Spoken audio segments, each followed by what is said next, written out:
আজকে যেই বিষয়টা নিয়ে আলোচনা করব সেটা হলো যে দ্বিতীয় ঘর বা যেটাতে আমরা ধনভাব বলে থাকি তার অধিপতি যখন দ্বিতীয় ঘর বা ঘনভাবেই অবস্থান করবে তখন বিষয়টা কী হবে।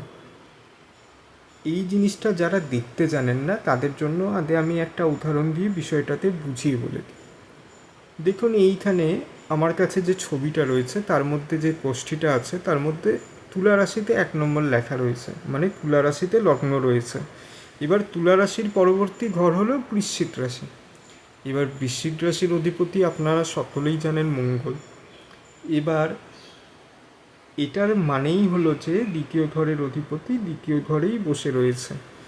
মহর্ষি পরাশরের অনুসারে দ্বিতীয় ঘরের মালিক দ্বিতীয় ঘরে বসে থাকলে যেটা তিনি বলেছেন সেটা হলো ধনেশে ঘনদে জাত ধনবান ও গর্ভসঞ্যত দ্বিভার্য বহুভার্য বা সুতৈন প্রজায়তে।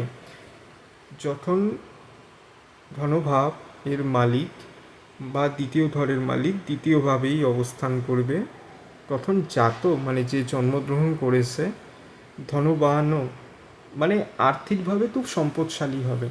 এই সম্পদটা তার নিজে উপার্জন করার চাইতে পরিবারের কাছ থেকে এসেছে এরকম হতে পারে। মানে আপনার ফ্যামিলি থেকে আপনি কোনো একটা বিজনেস পেলেন, সেটাতে আপনি আগে চালিয়ে নিয়ে যাচ্ছেন।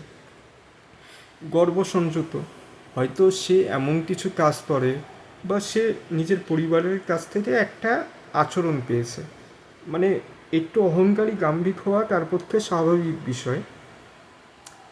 এবার সে এরকমও হতে পারে যে কাউকে মুখের উপর এমন কিছু বলে দিল যেটা সত্যি কথা এবং দীর্ঘমেয়াদী হিসাবে ভালো, কিন্তু শুনতে সেই সময়ের জন্য কটু লাগছে। দ্বিভার্য বহুভার্য তুই বা ততোধিকশ্রী, মহর্ষি পরাশরের সময় হিসাবে এটা খুবই একটা নর্মাল বিষয় যে 2-3টা বিয়ে মানুষ করত। কিন্তু এখনকার দিনে দেখলে এরকম হতে পারে 2-3জন 2 বা তার বেশি মেয়ের সাথে তার বন্ধুত্বপূর্ণ একটা আচরণ রয়েছে, এটাই। বা সুতহীন প্রজায়তে, সেই সময় স্বাস্থ্যের অবনতির জন্য বাচ্চা মারা যেত বা অনেক সময় বাচ্চা প্রসব হতো না, এটা একটা স্বাভাবিক বিষয় ছিল।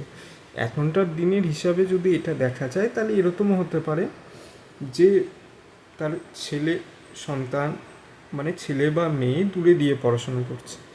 এবার দূরে দিয়ে পড়াশোনা করার কারণে তার পিতামাতা তার সন্তানের অভাব বোধ করছেন, এই জিনিসটা হতে পারে। অথবা কোনো একটা সমস্যার কারণে সন্তান হতে পারে না, এটাও হতে পারে। এটা কোষ্ঠীটা না দেখে বলা সম্ভব নয়।